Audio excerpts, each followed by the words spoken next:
Alors, on va parler de l'inversion des pôles magnétiques. Mais là, il ne s'agit plus du pôle de rotation, c'est le pôle magnétique, c'est-à-dire la direction, le lieu où se dirigent les boussoles. Quand vous avez votre boussole vous indique le nord, elle se dirige vers un point de la Terre qui est au Canada, qui est dans la terre de Baffin, près du Groenland, dans la direction du Groenland, qui n'est pas tout à fait au pôle Nord. Il y a peut-être une distance de 1000 km entre le pôle Nord magnétique, dans la terre de Baffin, et le pôle Nord réel, qui est le pôle Nord de l'axe de rotation. Alors, ce qu'on sait maintenant, c'est que ce pôle Nord magnétique et tout le champ magnétique qu'il représente, parce qu'il y a un pôle Nord magnétique, il y a des lignes de force, il y a le pôle Sud magnétique, tout ce qu'on sait, et on le savait depuis longtemps, c'est que ce pôle se déplace sur la Terre.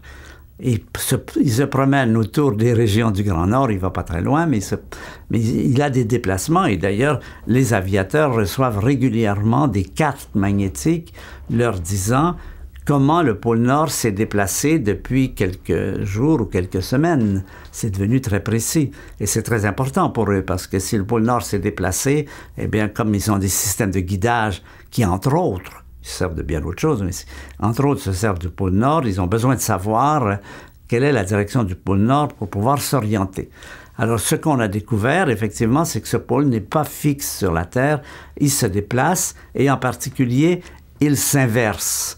C'est-à-dire qu'à peu près à tous les 100 000 ans, ce qui est le pôle Nord devient le pôle Sud magnétique, et inversement.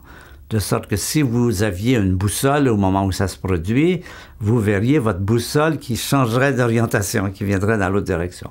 Évidemment, ça met du temps, ça ne se fait pas brusquement. Ça peut mettre, je crois que c'est quelques milliers d'années. Vous ne le verriez pas dans votre vie.